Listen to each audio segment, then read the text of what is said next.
Penuhi hatiku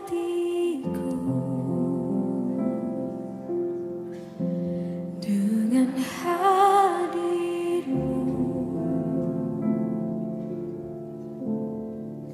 Ku rindu memandang wajah-Mu, oh Tuhan, di dalam kekudusan-Mu.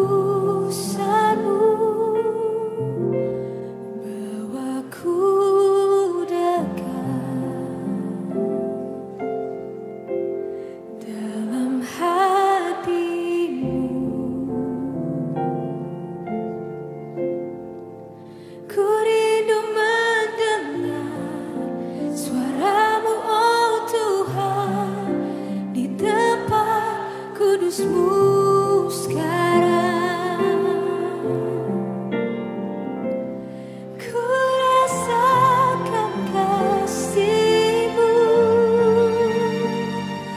dan indahnya kekudusan-Mu, penuhi dengan kasih-Mu, diam di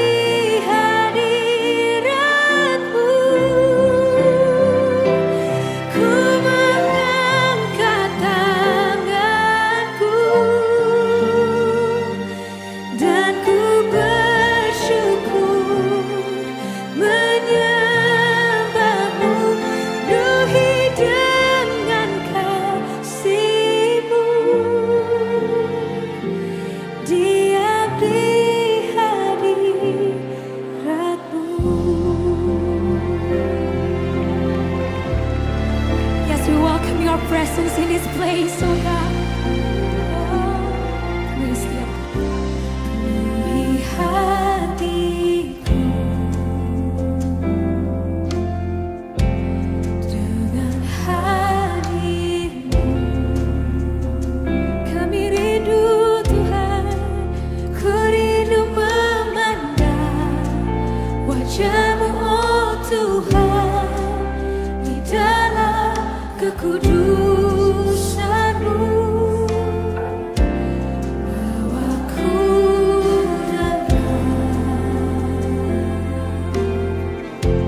dalam hati-Mu. Ku rindu mendengar suara-Mu, oh Tuhan, di tempat kudus-Mu.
surga.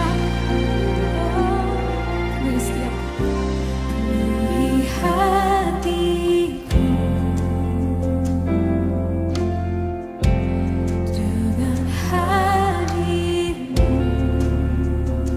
Kami rindu Tuhan, ku rindu memandang wajah-Mu, oh Tuhan, di dalam kekudusan-Mu. Bawaku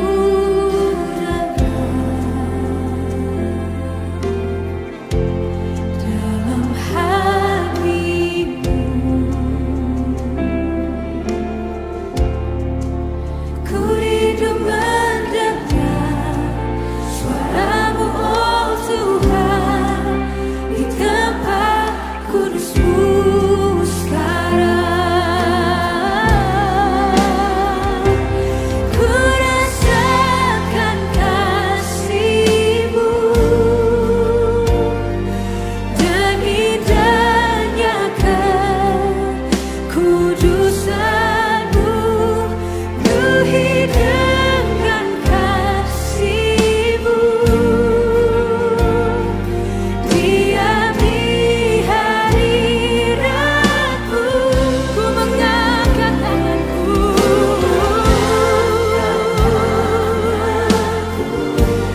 dan ku bersyukur, menyembah-Mu. Penuhi dengan kasih-Mu, diam di hadirat-Mu.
Mari sama-sama. Ku rasakan kasih-Mu dan indahnya kekudusan-Mu. Penuhi dengan kasih-Mu, diam di hadirat-Mu. Ku mengangkat tanganku dan ku bersyukur, menyembah-Mu. Penuhi dengan kasih-Mu, diam di hadirat-Mu.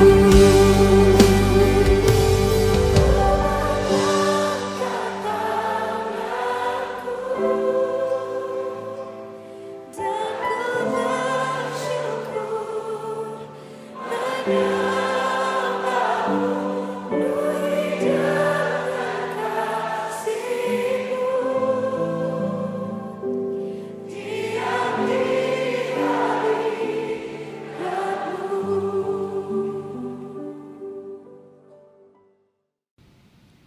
Selamat pagi teman-teman yang terkasih di dalam Kristus.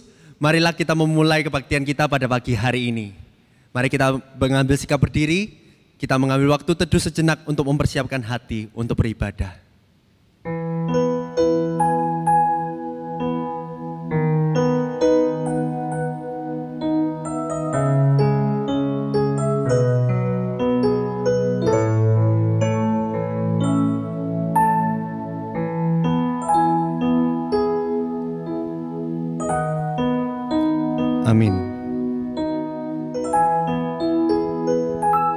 Kebaktian kita pagi ini akan kita mulai di dalam nama Allah Bapa, Anak, dan Roh Kudus. Amin. Mari bersama-sama kita membaca bacaan pertanggapan. Jadi bagaimana? Adakah kita mempunyai kelebihan daripada orang lain? Sama sekali tidak. Sebab di atas telah kita tuduh baik orang Yahudi maupun orang Yunani, bahwa mereka semua ada di bawah kuasa dosa. Seperti ada tertulis, tidak ada yang benar, seorang pun tidak. Tidak ada seorang pun yang berakal budi, tidak ada seorang pun yang mencari Allah. Semua orang telah menyeleweng, mereka semua tidak berguna. Tidak ada yang berbuat baik, seorang pun tidak. Bersama-sama, karena semua orang telah berbuat dosa dan telah kehilangan kemuliaan Allah, dan oleh kasih karunia telah dibenarkan dengan cuma-cuma karena penebusan di dalam Kristus Yesus. Teman-teman, mari kita akui dan serukan melalui pujian bahwa maha besar Tuhan kita.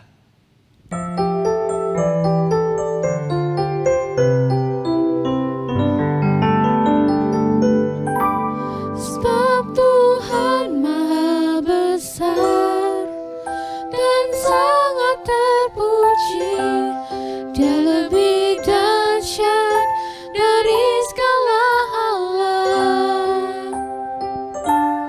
Sebab Tuhan maha besar dan sangat terpuji, kuasanya dahsyat menghancurkan musuh. Sebab Tuhan maha besar dan sangat terpuji, Dia lebih dahsyat dari segala Allah. Sebab Tuhan maha besar dan sangat terpuji, kuasanya dahsyat menghancurkan musuh.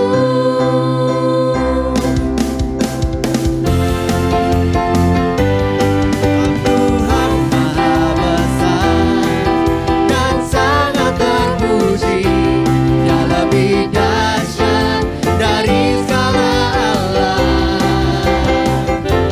Sebab Tuhan maha besar dan sangat terpuji, kuasanya dahsyat menghancurkan musuh.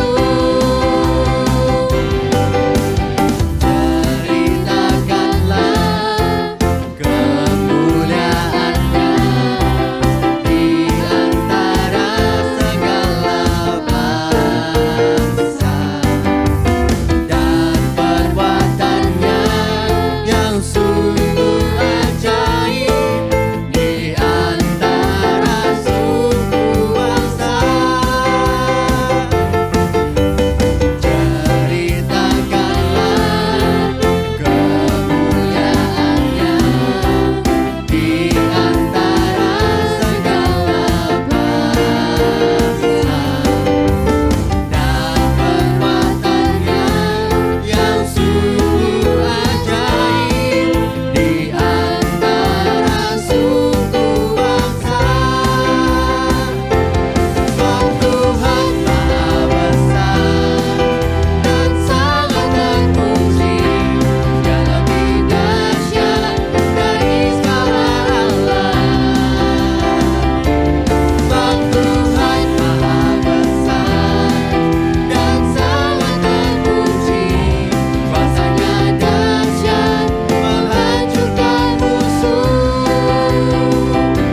Sebab Tuhan maha besar dan sangat terpuji, Dia lebih dahsyat dari segala Allah. Sebab Tuhan maha besar dan sangat terpuji, kuasanya dahsyat menghancurkan musuh. Kuasanya dahsyat, dahsyat, dahsyat menghancurkan musuh. Teman-teman, mari kita bersatu di dalam doa. Bapa kami yang baik, kami mengucap syukur kepadamu ya Tuhan atas penyertaan-Mu di dalam hidup kami. Kami juga mengucap syukur ya Bapa bahwa kami masih diberikan kesempatan untuk kami bisa mengikuti ibadah pada pagi hari ini ya Bapa. Bapa, kami mau datang dengan segala kerendahan hati kepadamu untuk mengakui segala dosa dan kesalahan kami ya Tuhan. Mungkin kami tidak menyadari kami telah melakukan kesalahan dan kami telah menyakiti hati orang lain. Tapi ya Tuhan, biarlah kami belajar dari segala dosa dan kesalahan kami ya Tuhan, untuk menjadi pribadi yang lebih baik, yang berkenan kepadamu saja ya Tuhan. Dan kiranya ya Tuhan, kami bisa ya Tuhan untuk menjadi orang yang menjadi saluran berkat ya Tuhan, bagi teman-teman kami, keluarga kami, dan juga orang-orang di sekeliling kami. Kami sebentar lagi akan mengikuti ibadah untuk memuji namamu ya Tuhan, memuliakan namamu, dan juga mengenal kembali siapa dirimu ya Bapa, dan apa kehendakmu di dalam hidup kami melalui firman yang telah kau beritakan. Tuhan, sertai ibadah ini dari awal hingga akhirnya ya Tuhan. Terima kasih ya Bapa, hanya di dalam namamu kami sudah berdoa dan mengucap syukur. Amin. Teman-teman dipersilakan untuk duduk. Kita semua adalah orang berdosa, tetapi di dalam Yesus Kristus ada pengampunan dan pembenaran. Dalam 2 Korintus pasal yang kelima ayat ke-17, jadi siapa yang ada di dalam Kristus, ia adalah ciptaan baru. Yang lama sudah berlalu, sesungguhnya yang baru sudah datang. Ciptaan baru, dahsyat. Inilah jaminan dan sukacita di dalam Kristus. Oleh sebab itu, mari kita muliakan Dia, tinggikan Dia. Yesus mulia.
Mari kita sama-sama nyanyikan, hidupku takkan sama. Hidupku tak sama sejak kau ada, dan kini engkaulah pusat segalanya. Kasihmu kan selalu cukup bagiku. Keagunganmu, kedahsyatanmu terpancar dari indahnya dunia. Segala yang ada telah kau ciptakan, karyamu sungguh tiada taranya.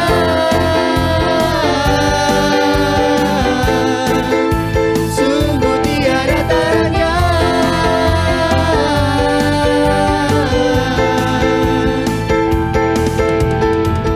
Oh oh oh oh oh, mulia namamu. Oh oh oh oh, mulia namamu. Oh oh oh oh, mulia namamu. Oh oh oh, mulia namamu.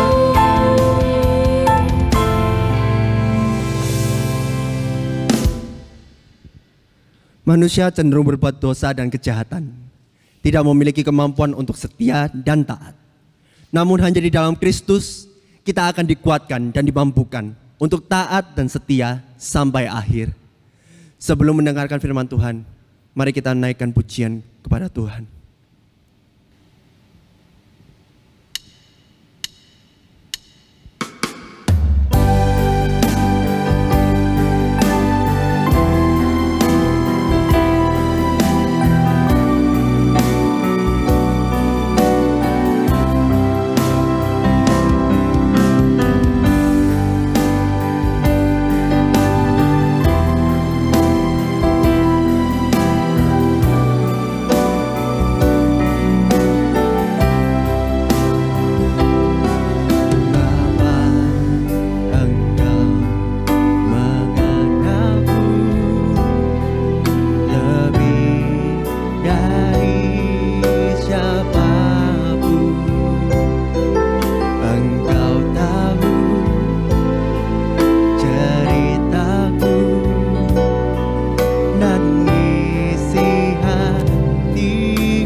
Tuhan tak pernah peduli masa lalu kita.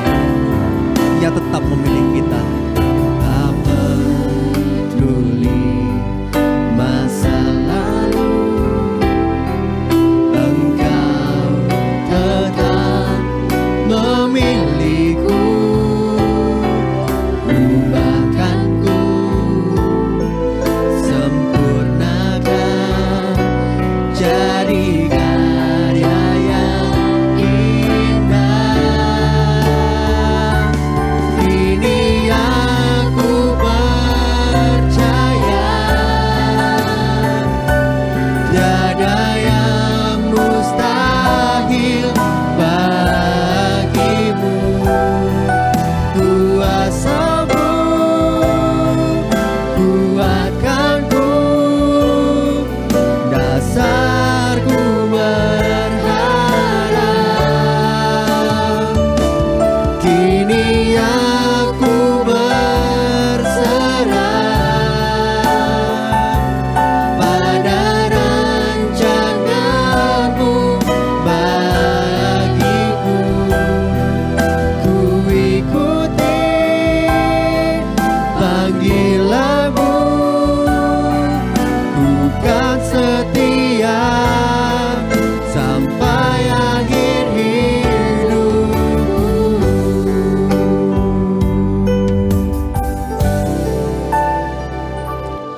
Kini aku percaya,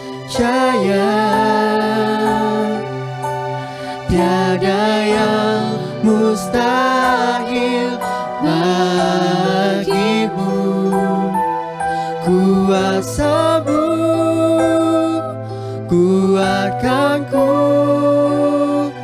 dasarku berharap. Kini aku berserah pada rancanganmu bagiku. Ku ikuti panggilanmu, ku kan setia sampai akhir hidupku. Ku ikuti panggilanmu,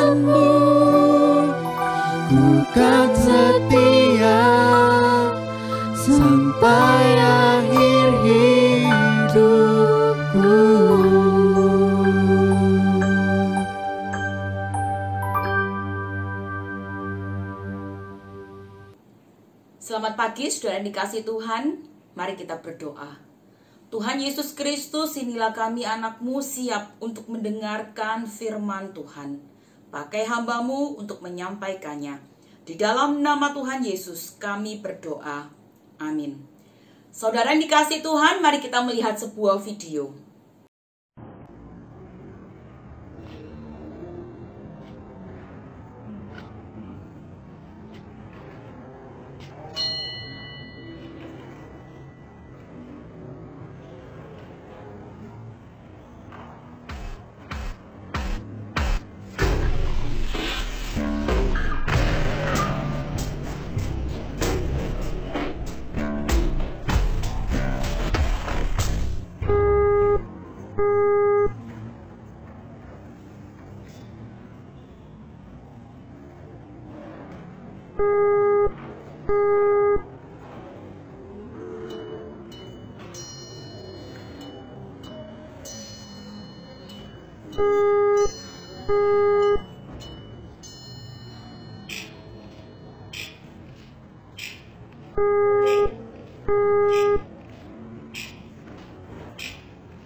Saudara yang dikasihi Tuhan, video yang baru saja Anda lihat adalah video yang bagi saya cukup ironi.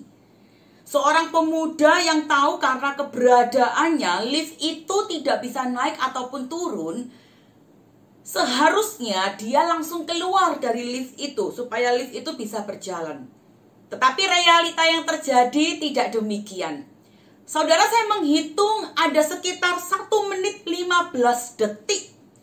Pemuda itu tidak bergeming, tidak bergerak, dan dia memainkan handphonenya. Dan lucunya, orang-orang yang ada di dalam lift itu juga tidak ada yang menegur atau yang mengalah. 1 menit 15 detik itu waktu yang cukup lama. Kita yang melihat saja rasanya gak sabar. Sampai dengan detik yang ke-16 atau 17, dari arah belakang, lalu keluar pelan-pelan. Dan ternyata adalah seorang perempuan yang cacat kakinya. Saudara, video ini cukup dramatis. Karena video ini menunjukkan bagaimana kondisi hati manusia yang berdosa menjadi sangat-sangat egois dan tidak peduli dengan sesamanya. Saudara, tetapi inilah manusia yang berdosa. Saya dikasih Tuhan, hari ini kita akan belajar. Bahkan sepanjang bulan ini, kita akan belajar satu rumusan yang disingkat tulip. Nama bunga di Belanda, tapi tidak ada hubungannya dengan bunga. Yaitu sebuah pengajaran tentang keselamatan. Manusia berdosa harus binasa, tetapi karena anugerah dari Tuhan Yesus Kristus yang mati di atas kayu salib, kita beroleh keselamatan. Yaitu kita tidak lagi terancam oleh api neraka. Tetapi barang siapa yang percaya kepada Yesus Kristus, dia akan memperoleh hidup yang kekal. Ini keselamatan. Nah, saudara yang dikasihi Tuhan, rumusan tulip ini dicetuskan oleh seorang hamba Tuhan yang bernama Johannes Calvin. Seorang hamba Tuhan yang sangat mencintai Tuhan. Seorang hamba Tuhan yang mencintai firman Tuhan. Bahkan seluruh pengajarannya berdasarkan atas otoritas firman Tuhan, yaitu Alkitab. Nah, saudara dikasih Tuhan, tulip adalah singkatan dari T, total depravity, U, unconditional election, L, limited atonement, E, irresistible grace, dan P, perseverance of the saint. Kita semua sangat perlu memahami pengajaran ini agar kita sadar dan tahu siapa diri kita yang sebenarnya, untuk kita bisa tahu siapa Allah yang sudah berinisiatif, berkarya, turun ke dalam dunia untuk menyelamatkanmu dan menyelamatkanku. Sudah dikasih Tuhan, sekali lagi, rumusan tulip ini itu adalah satu rumusan yang berdasarkan atas teologi reform, di mana pengajaran yang sungguh-sungguh mendasarkan segala sesuatunya atas kebenaran firman Tuhan, bukan yang lainnya. Saudara, dan hari ini di minggu pertama bulan Mei, kita akan belajar rumusan tulip, yaitu singkatan tulip yang pertama, T, total depravity. Menurut terjemahannya, total depravity adalah kerusakan total.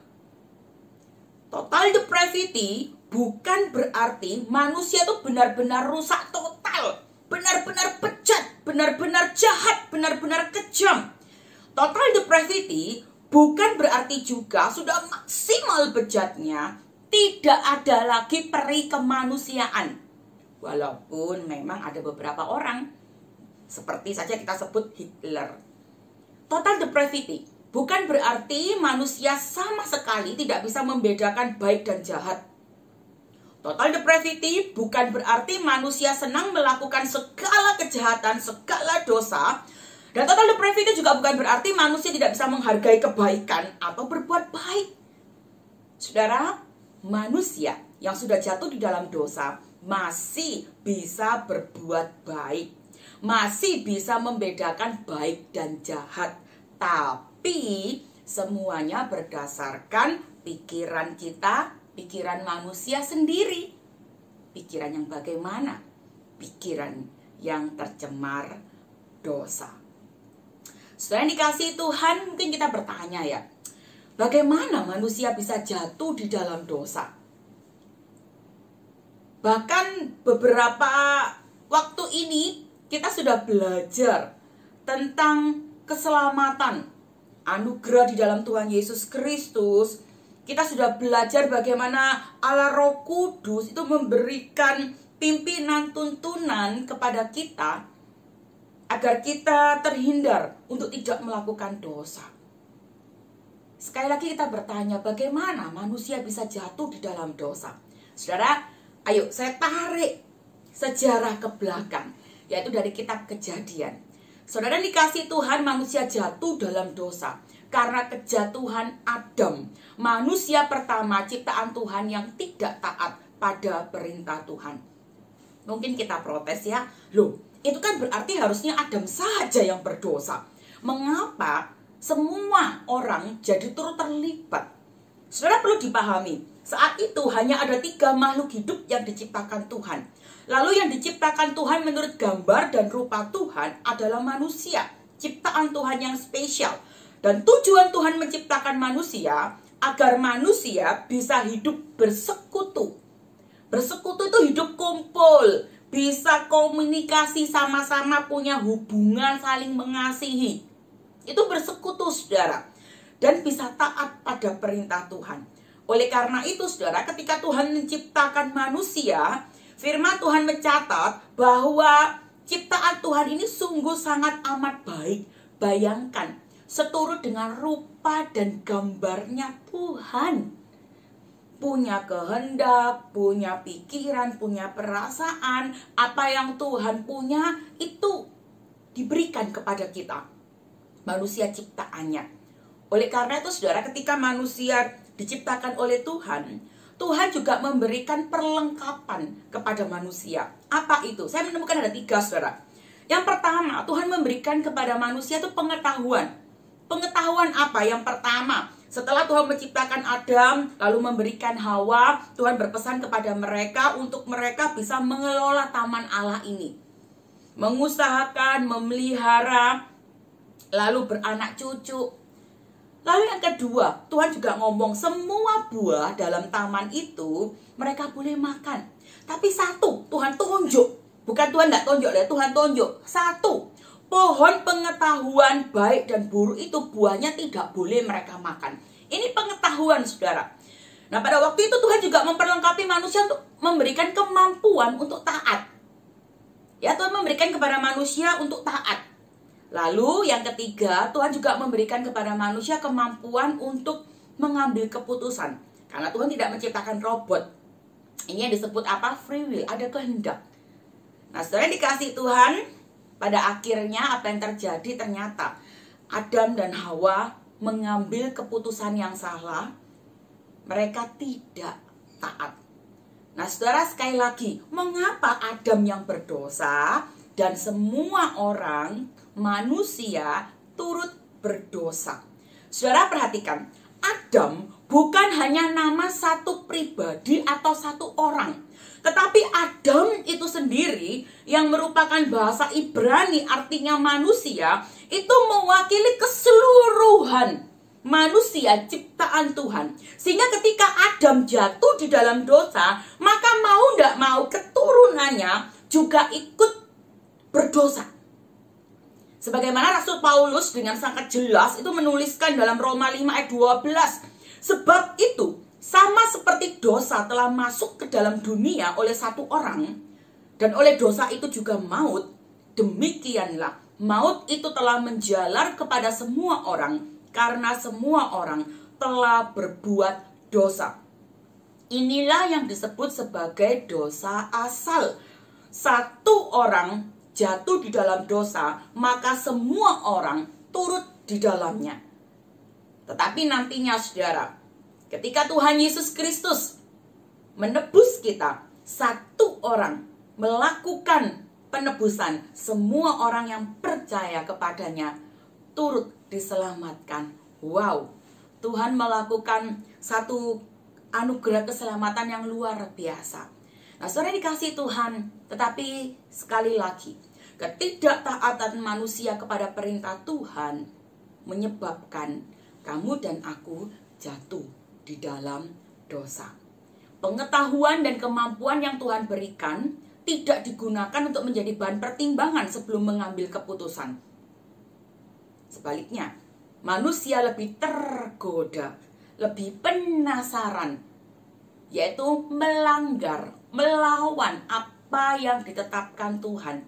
Bahkan parahnya, manusia kepingin menjadi seperti Tuhan. Sebagaimana iblis ketika menggoda Hawa, kalau kamu makan buah ini, kamu akan bisa membedakan baik dan jahat seperti Allah. Wow, saudara, ini kesalahan yang fatal. Ketika kita ciptaan ingin menjadi seperti pencipta. Saudara dikasih Tuhan, akibatnya manusia jatuh di dalam dosa dan manusia harus menerima hukuman atas perbuatannya. Tidak cukup manusia sembunyi, tidak cukup manusia menghindar, tidak cukup manusia menjadi takut, tidak cukup manusia menjadi malu, menjadi merasa bersalah, karena realita yang terjadi adalah justru manusia saling menyalahkan. Bahkan, saudara, manusia tidak lagi pantas tinggal di taman Allah. Oleh karena itu manusia diusir dan terpisah dari Allah. Manusia tidak lagi ingat, kenal, bahkan parahnya sungguh-sungguh melupakan bahwa ada Tuhan yang menciptakan mereka, yang seharusnya manusia takut akan Tuhan.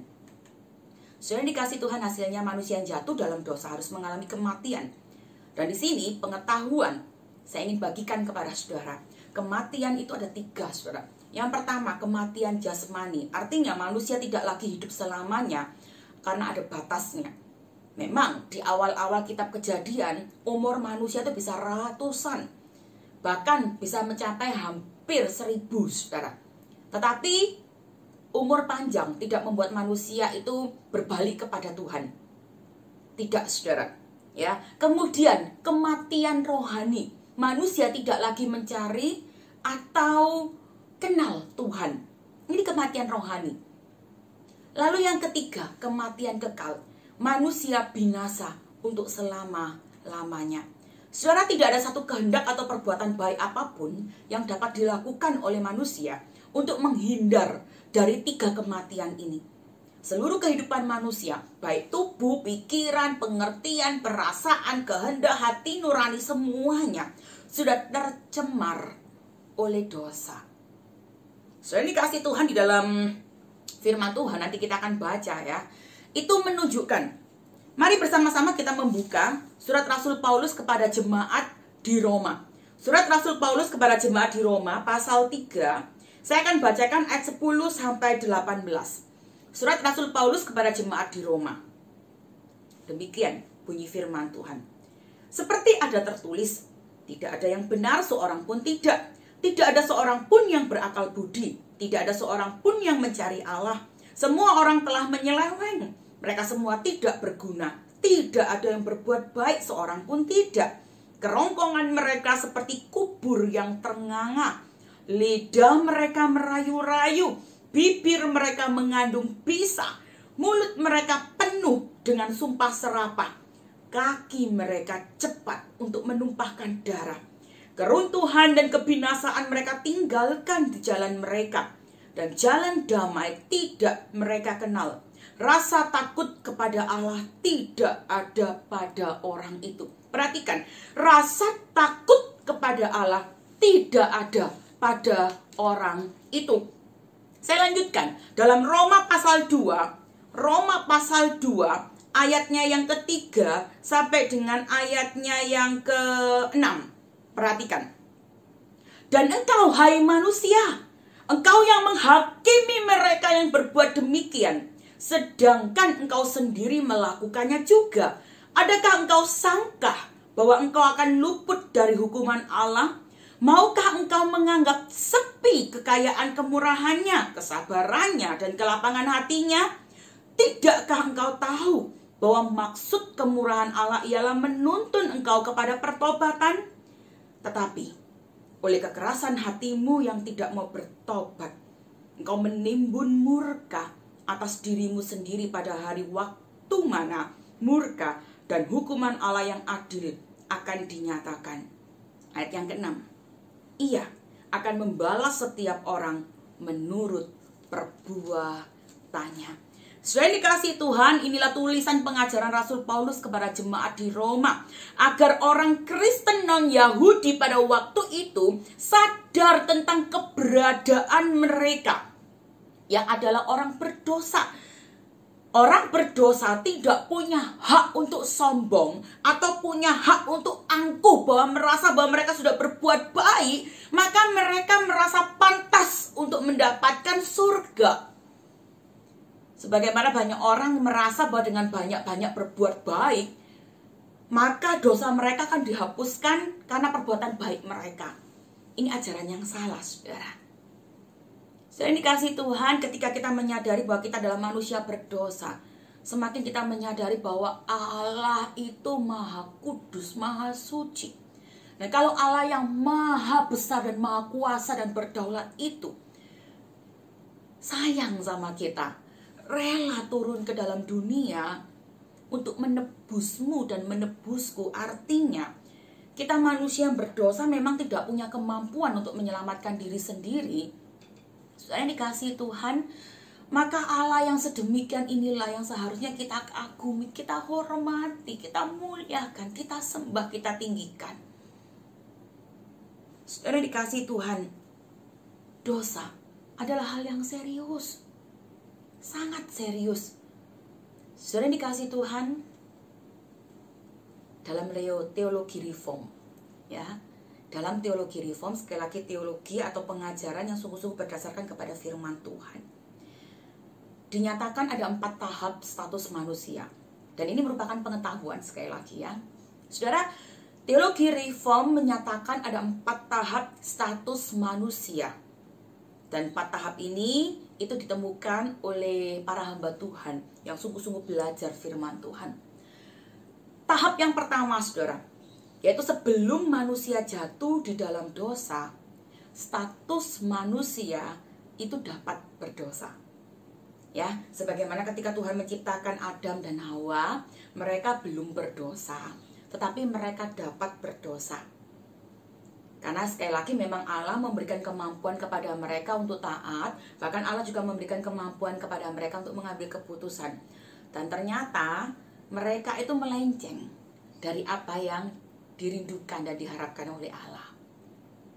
Manusia, tahap yang pertama, dapat berdosa, tapi belum jatuh dalam dosa. Nah, tahap yang kedua, saudara, setelah manusia jatuh dalam dosa, status manusia pada waktu itu, bahkan sampai hari ini adalah tidak ada kemungkinan tidak berbuat dosa. Pasti berbuat dosa. Lalu tahap yang keempat, waktu Kristus menyelamatkan. Waktu Kristus menyelamatkan artinya ketika manusia dilahir barukan oleh Roh Kudus. Manusia dimampukan untuk percaya kepada Kristus. Manusia dimampukan untuk bertaubat. Bahkan manusia memperoleh benih ilahi, yaitu iman. Pada waktu itu, saudara, status manusia adalah dapat tidak berdosa. Karena apa? Pengetahuan firman Tuhan, hati yang takut akan Tuhan membuat kita berpikir sebelum kita bertindak, membuat kita mempertimbangkan sebelum mengambil keputusan. Nonton video porno itu benar apa salah? Maka Allah Roh Kudus yang bersama dengan kita, tinggal di dalam kita, bahkan firman Tuhan yang kita baca memberitahukan bahwa itu salah. Maka kita akan menolak, no, itu salah. Lalu terus menerus bermain game, terus menerus mencari hiburan, terus menerus shopping, terus menerus berbohong, terus menerus mencontek. Firman Tuhan akan membimbing kita untuk mengambil keputusan yang benar, bukan keputusan yang salah. Dan tahap yang keempat, waktu Kristus datang dan membawa masuk kita dalam kemuliaannya, maka status kita saat itu adalah tidak ada lagi kemungkinan untuk berbuat dosa. Wow, inilah sukacita kita ketika Tuhan Yesus Kristus datang kedua kali, lalu mengangkat kita masuk dalam kerajaan yang mulia. Tidak ada lagi yang namanya ikatan belenggu dosa, karena semuanya sudah dipatahkan. Kita tidak lagi jatuh di dalam dosa. Tapi saudara, masalahnya keberadaan kita sekarang ini statusnya adalah status yang kedua dan ketiga. Tidak ada kemungkinan tidak berbuat dosa, pasti berbuat dosa. Dan status ketiga, kita memang sudah percaya kepada Kristus. Kita dapat tidak berbuat dosa, tapi masih bisa jatuh di dalam dosa. Dan ini yang harus membuat kita mawas diri, saudara. Harus membuat kita warning. Benar-benar kita harus mempertimbangkan segala sesuatunya. Apa yang kita katakan, apa yang kita pikirkan, apa yang kita lakukan. Saudara dikasihi Tuhan, total depravity, sekali lagi kerusakan total keberadaan kita karena dosa, itu telah mengubah satu gambaran yang seharusnya God-center menjadi self-center. Ini harus kita waspadai benar-benar. Ketika Tuhan menciptakan kita, seharusnya fokus kita hanya Tuhan. Sama ketika kita beribadah.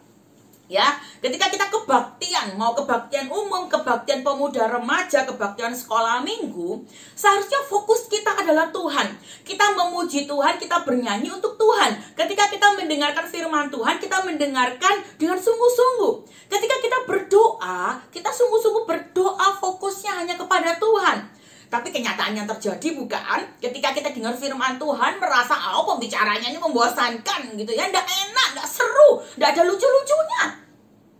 Kita menjadi teralihkan, buka handphone, ya kan, buka Instagram, mulai ini otaknya ini mikir, nanti pulang gereja ini selesai kebaktian ini mau kemana ya, mau makan apa ya. Saudara yang dikasih Tuhan, status kita yang ketiga, ya kan, kita dapat tidak berbuat dosa. Ya, karena kita tahu kebenaran firman Tuhan. Tapi saudara, ini yang membuat kita harus hati-hati. Kita masih bisa jatuh di dalam dosa. Seharusnya God center menjadi self center. Aku yang harus disenangkan, aku yang harus dipuaskan, aku yang harus diutamakan, aku yang harus diuntungkan, aku yang harus diakui. Oleh karena itu kalau kita beribadah, selalu pertanyaannya adalah apa yang aku dapatkan? Bukan sebaliknya, apa yang seharusnya aku berikan untuk Tuhan.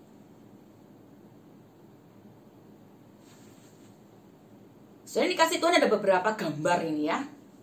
Saya ingin menunjukkan beberapa gambar. Secara demi terkenal, seseorang rela makan sebanyak-banyaknya. Ini yang kita kenal dengan istilah mukbang. Ya. Demi konten, demi sensasi, demi mendapatkan viewer gitu kan. Rela makan sebanyak-banyaknya, bahkan sampai makan makanan yang ekstrim sehingga membawa maut. Lalu yang kedua, saudara, gambar yang berikutnya. Demi kesenangan, ya, demi kesenangan, main game sampai tidak makan, tidak tidur. Lalu yang terjadi apa? Tidak belajar dan mati. Demi terkenal, demi mendapatkan follower, seseorang melakukan selfie, hingga selfie-nya membawa maut. Bahkan, saudara, ada tanpa disadari, demi prestasi seseorang rela matian belajar, tidak mau pelayanan, tidak ke gereja, demi mengikuti kompetisi. Hai remaja, ayo kita harus kembali kepada kebenaran firman Tuhan. Engkau boleh ikut kompetisi, engkau boleh ikut pertandingan apapun. Bahkan pengalaman-pengalaman yang kemarin, kompetisi sekolah banyak sekali ngambilnya hari Minggu, bukan? Kalau pagi engkau ikut kompetisi, seharusnya sore engkau masih bisa beribadah. Tidak ada istilah terlambat, saudara. Puji Tuhan, gereja kita dulu waktu masih bisa datang ke gereja, ada 3 kali kebaktian. Nah sekarang saudara pakai YouTube, saudara, sepanjang hari Anda bisa ikut kebaktian jam berapapun. Tinggal sekarang Anda mau ibadah apa enggak? Saya dikasih Tuhan, bahkan demi uang, seseorang rela bekerja mati-matian, saudara.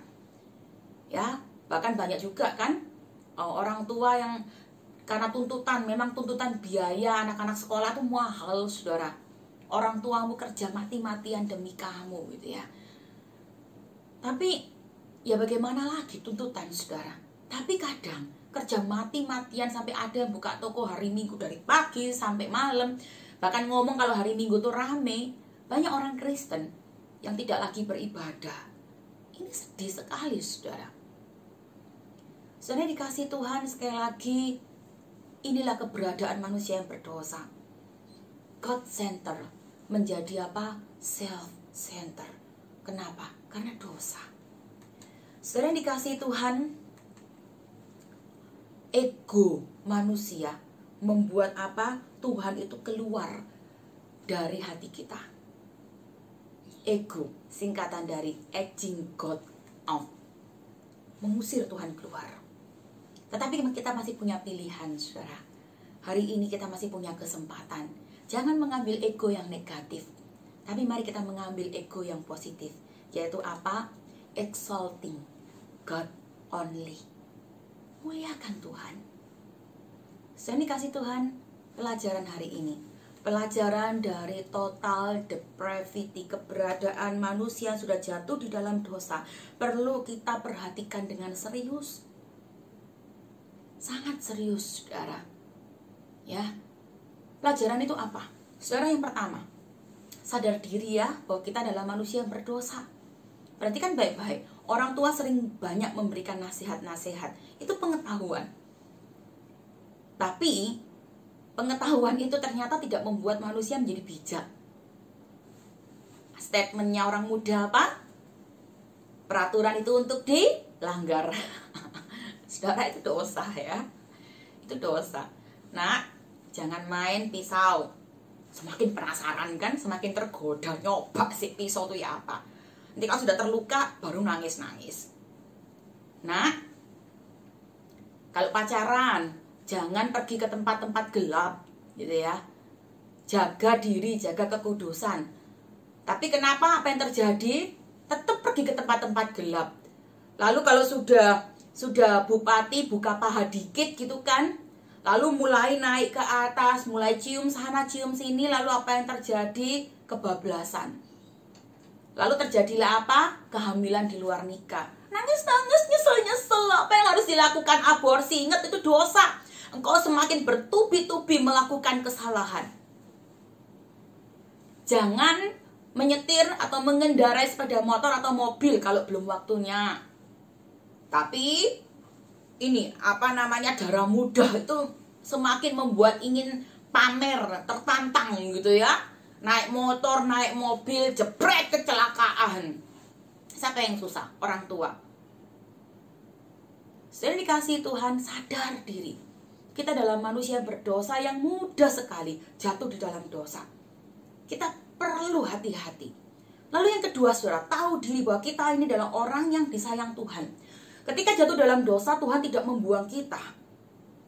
Kejadian Tuhan memusnahkan manusia pada zamanmu tidak lagi diulangin lagi, saudara.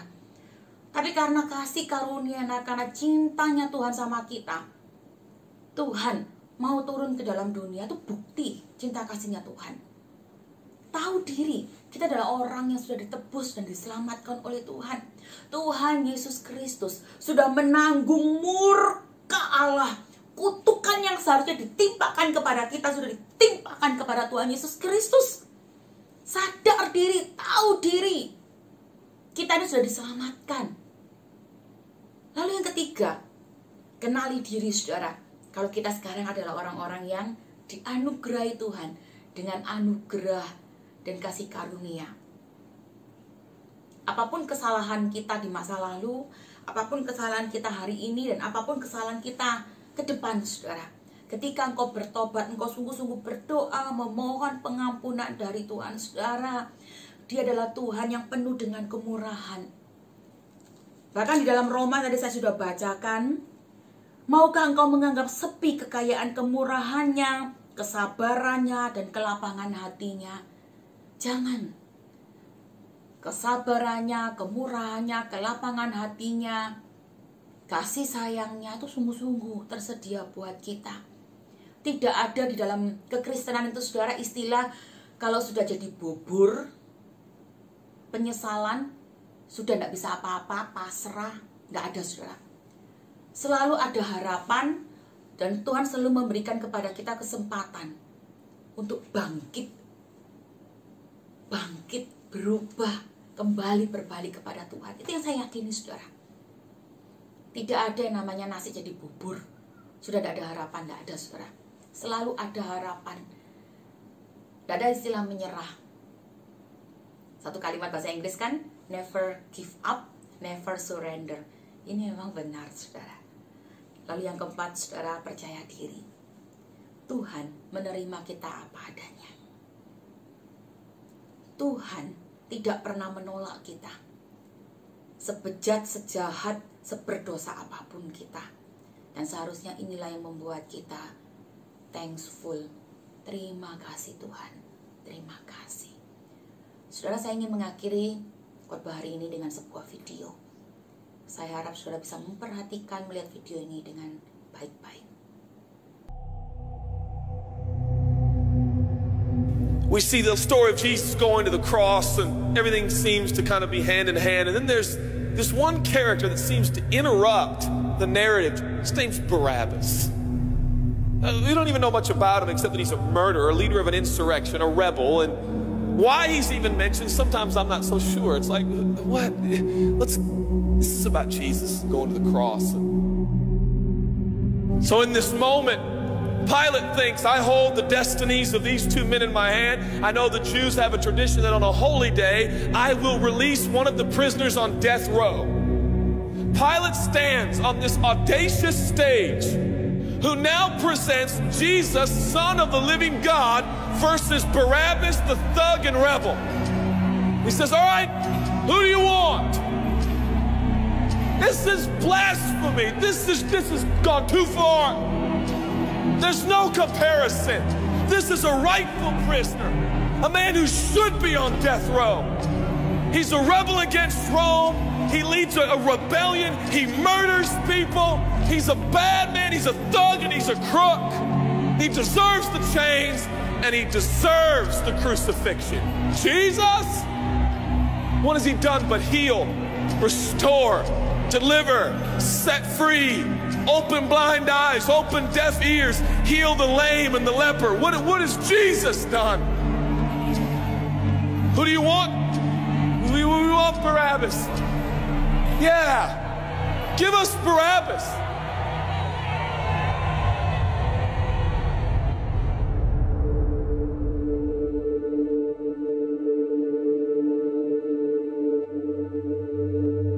People say, give us Barabbas. The Roman soldiers come up and they put the key in and they unlock Barabbas from his chains and shackles, and he walks down the platform, welcomed by all of his thug friends. Yeah, the people love me. Yeah, that's right. I don't even know who this Jesus guy is, but all I know is my people love me. There seems to be no conscience in Barabbas. There's no record of him turning to Jesus and saying, I owe you everything now, for you have set me free. No, I don't see any of that in Barabbas. And God knew that. Jesus stood there, silent, for he knew the will of the Father. He said, it's fine, Father. Let him have Barabbas. For Jesus knew that the Father would have to treat Jesus like Barabbas so he could treat Barabbas like Jesus. Barabbas thought it was the people that set him free. No, no, no, no. It was the love of the Heavenly Father. When I look at the story, I realize who Barabbas really is. That's me. That's you. That's us. And I felt, I was reading this the other day, and I felt God speak to me. I love Barabbas. I love him. But God, he's bad, man. I love him. And I wanted him to go free. But didn't you know that he probably would have never acknowledged the free gift? Yeah, but I love Barabbas. For while we were still sinners, Christ died for us. God sent his son for Barabbas, even the one he knew would walk away from Jesus and his free gift and never come back. He loves him. And the nerve, the gall, and the audacity of believers to think, I got saved by grace, but now that I'm in this deep, dark place of bondage, I better work hard to get myself out.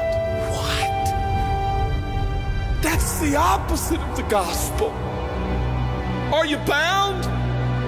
Are you held under the power of this temptation, this sin? You feel like it's controlling you? What are you gonna do? I'm gonna shake myself free. Stop it! No, you won't!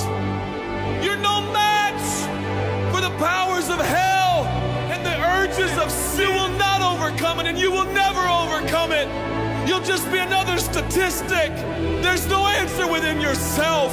Your own marriage, your own goodness, your own discipline, your own devotion will not save your marriage and will not save your kids. There's only one. And he's the one that took your place.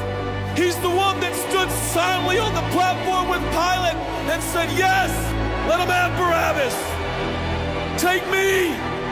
How many times have I stood on that platform with Pilate and Jesus, and I'm the Barabbas, and they start to take my chains off, and I say, no, no, I deserve this. I deserve the guilt. I deserve the shame. I deserve the consequence. I deserve it. Jesus seems to look at me and say, no, son, let me have it. Let me have your sin. Let me have your pain. No, God, I did it to myself. I deserve it. My marriage won't make it. This is what I deserve. I deserve divorce. I deserve poverty. I deserve sickness. I deserve it all. No!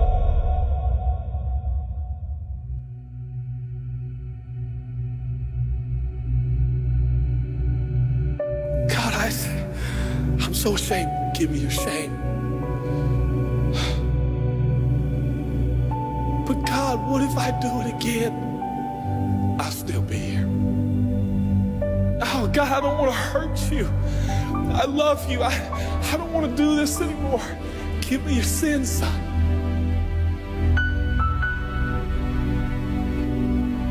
This is all we got. It's all I got. It's all you got. We can play games. We can play church games. We can pretend like some people are better than others and that's why they're blessed. Or we can all come to the honest conclusion that it's God. And it's God alone.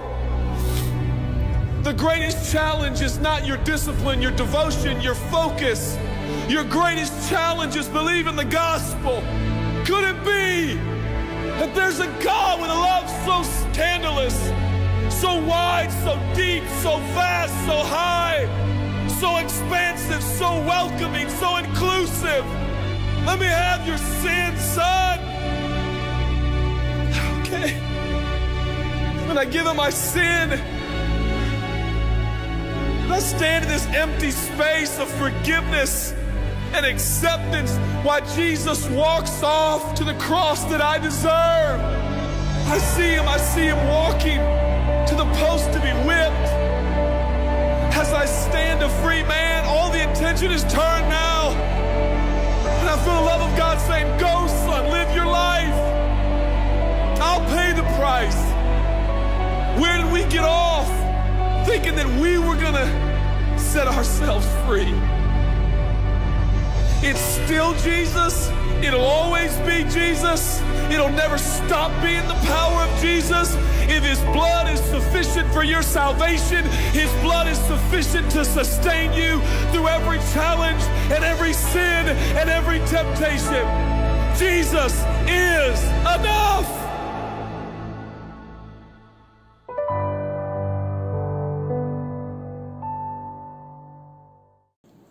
Mari kita berdoa. Tuhan Yesus Kristus, terima kasih untuk anugerah keselamatan yang Kau lakukan buat kami.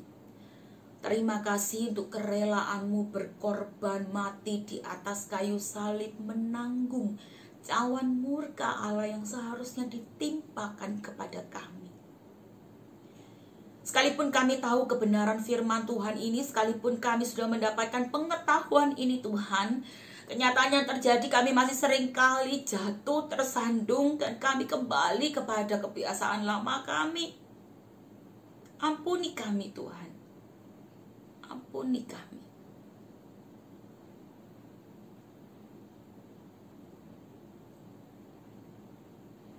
Tuhan tolong kami. Tolong kami untuk tidak menyia-nyiakan anugerah keselamatan yang Tuhan sudah berikan buat kami.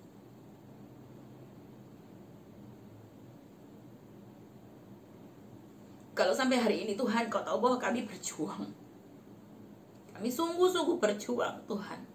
Ingin hidup kudus, hidup benar.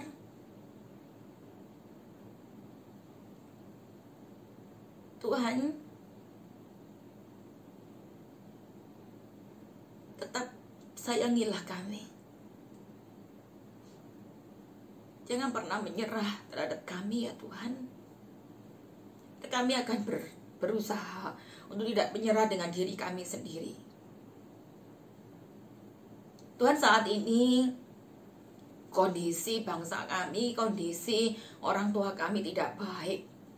Dan ini mudah sekali membuat kami emosi, membuat kami merasa tidak puas, membuat kami bersungut-sungut mengapa keadaan ini tidak berubah dan belum pulih. Tolong kami Tuhan untuk kami bisa mawas diri, tidak sembarangan berbicara, tidak sembarangan menghakimi, tidak sembarangan menuduh, tidak sembarangan menyalahkan, supaya kami tidak lagi jatuh di dalam kesalahan yang sama. Tetapi sebaliknya Tuhan, berikan kemampuan kepada kami untuk besar hati, menerima segala situasi dan kondisi sulit dan susah ini, dengan tetap berharap dan bergantung kepada Tuhan. Kalau memang harus sekolah online, tolong mampukan kami Tuhan, dengan sepenuh hati dan bertanggung jawab kami bisa melakukan tugas bagian kami. Kami berdoa untuk kedua orang tua kami, Tuhan juga tolong mereka Kondisi ekonomi belum kunjung membaik. Papa mama bekerja keras sedemikian rupa, bahkan ketegangan, percekcokan juga sering dialami papa mama. Tuhan tolong orang tua kami untuk tidak pernah menyerah dengan rumah tangga mereka. Tolong papa mama kami untuk bisa melewati semua kesulitan ini dengan saling menguatkan, saling mengasihi, saling menopang. Dan tolong kami ya Tuhan sebagai anak-anak untuk kami tidak menjadi pemicu permasalahan dalam keluarga. Tapi sebaliknya kami menjadi anak-anak yang bisa memaklumi segala situasi dan kondisi. Jadikanlah kami anak-anak yang baik, anak-anak yang takut akan Tuhan, baik remaja maupun pemuda. Bahkan bagi para pemuda ya Tuhan yang saat ini mereka juga sudah bekerja. Banyak tantangan di dalam kantor ataupun di tempat kerja mereka untuk mereka gampang tergoda jatuh di dalam dosa demi keuntungan atau kepentingan diri mereka. Tuhan tolong jaga hati mereka. Kami juga berdoa bagi para pemuda, mungkin mereka sudah usia matang tetapi belum mendapatkan pacar atau belum mendapatkan pasangan. Dan mudah sekali bagi mereka untuk sembarangan mencari pasangan. Tuhan tolong jaga mereka, supaya mereka bisa mencari seseorang yang sesuai dengan kehendak-Mu. Kami berdoa dan hamba berdoa ya Tuhan, berkati para pemuda remaja yang beribadah hari ini dan mendengarkan firman-Mu. Untuk mereka bisa menjaga hati mereka, menjaga pikiran mereka. Terima kasih Tuhan, terima kasih. Dan kiranya anugerah Tuhan yang sudah kami rasakan dan terima menguatkan kami untuk senantiasa hidup berkenan di hadapan Tuhan. Di dalam nama Yesus kami berdoa. Amin. Saudara dikasihi Tuhan, bersama dengan umat Tuhan, mari bersama-sama kita berdiri, kita ikrarkan pengakuan iman kita. Pengakuan iman rasuli yang berbunyi demikian. Aku percaya kepada Allah Bapa yang Maha Kuasa, Khalik langit dan bumi, dan kepada Yesus Kristus, anaknya yang tunggal Tuhan kita, yang dikandung dari Roh Kudus, lahir dari anak darah Maria, yang menderita sengsara di bawah pemerintahan Pontius Pilatus, disalibkan, mati dan dikuburkan, turun ke dalam kerajaan maut. Pada hari yang ketiga, bangkit pula dari antara orang mati, naik ke sorga, duduk di sebelah kanan Allah, Bapa yang Maha Kuasa. Dan dari sana ia akan datang untuk menghakimi orang yang hidup dan yang mati. Aku percaya kepada Roh Kudus, gereja yang kudus dan am, persekutuan orang kudus, pengampunan dosa, kebangkitan tubuh, dan hidup yang kekal. Amin. Silakan duduk. Terima kasih kepada penginjil Melina atas firman Tuhan yang sudah disampaikan. Mari teman-teman, kita dengan hati bersyukur dan rela kita memberikan persembahan yang terbaik bagi Tuhan.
Semua karena jemur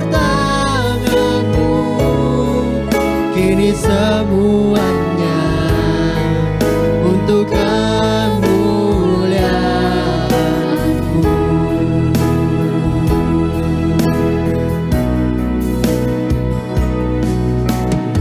Teman-teman, bila kita ada saat ini, hari ini, sadarilah bahwa semua karena kasih sayang Tuhan. Ya, firman Tuhan hari ini telah mengingatkan tentang siapa kita, yang ternyata adalah orang berdosa, jahat, dan licik. Tapi Tuhan tetap menerima apa adanya kita.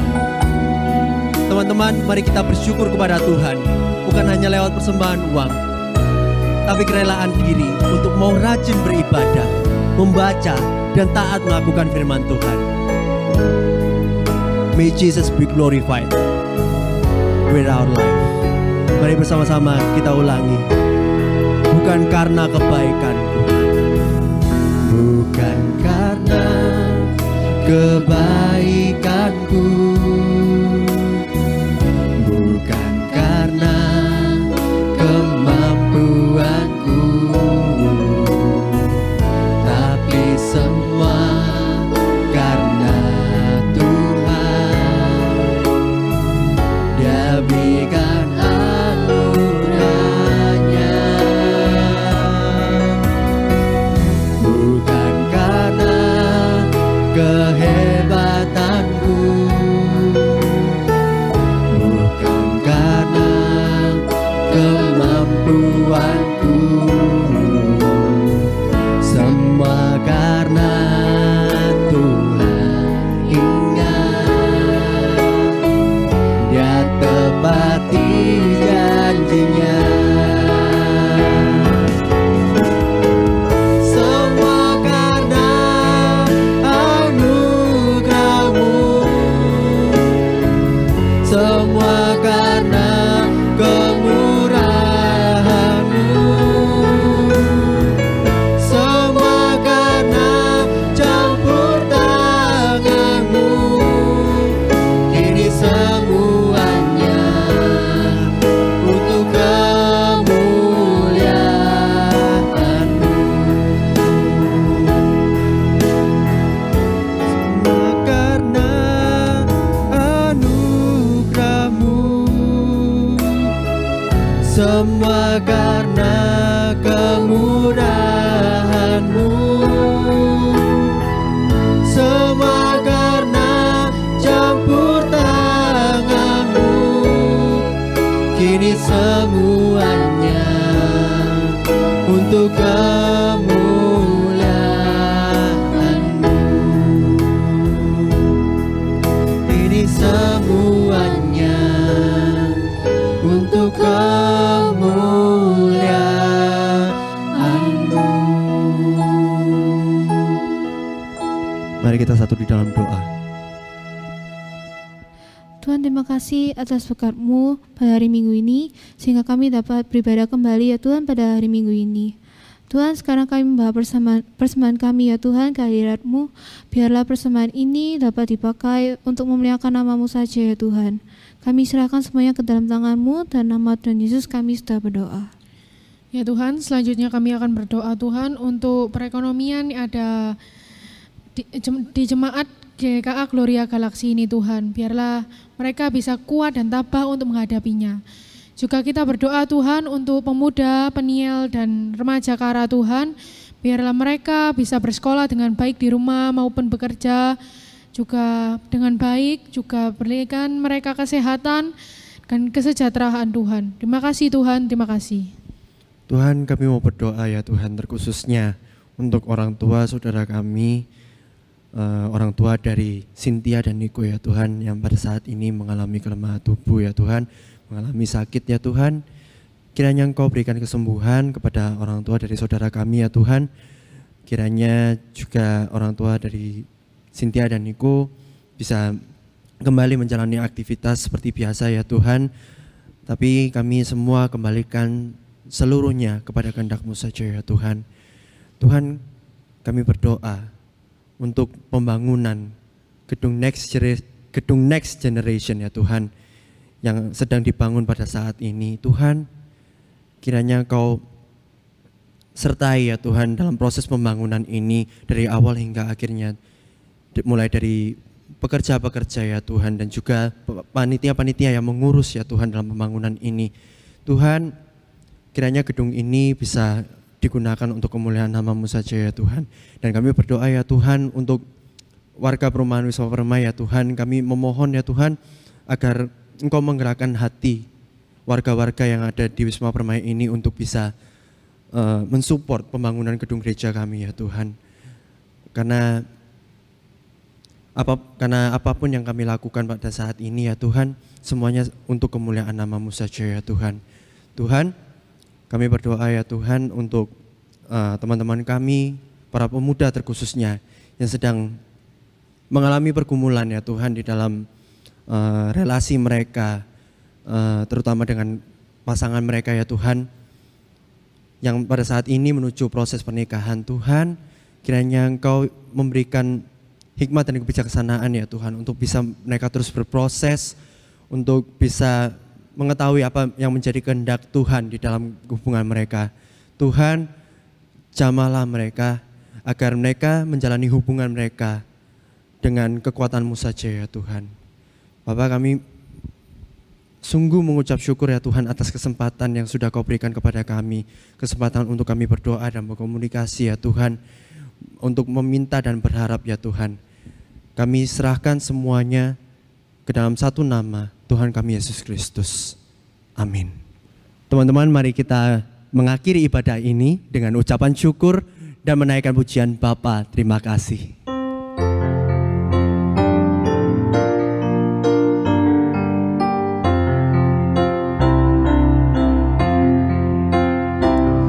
Bapa, terima kasih. Bapa, terima kasih. Bapa di dalam surga, syukur terima kasih. Amin.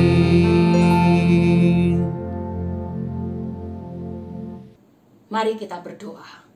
Tuhan Yesus Kristus, terima kasih untuk penyertaan dan pertolongan Tuhan atas ibadah kami.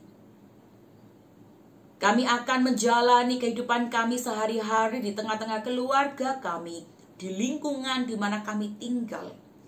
Mohon jaga hati kami Tuhan, untuk kami serius, tidak sampai lagi kami jatuh di dalam kesalahan yang sama. Ya Allah Roh Kudus, mohon kuatkan dan teguhkan iman kami untuk tidak mudah tergoda. Dan kini ya Tuhan, kami mengakhiri seluruh rangkaian ibadah ini. Kami memohon berkat dari Tuhan. Kiranya kasih karunia dan damai sejahtera dari Allah Tritunggal menyertai perjalanan hidup kami dari sekarang hingga kedatangan Tuhan Yesus Kristus yang kedua kali dan membawa kita masuk dalam kerajaan surga yang mulia. Setiap umat Tuhan katakan amin. Kebaktian selesai. Selamat hari Minggu. Tuhan Yesus memberkati. Silakan duduk dan mengambil waktu teduh.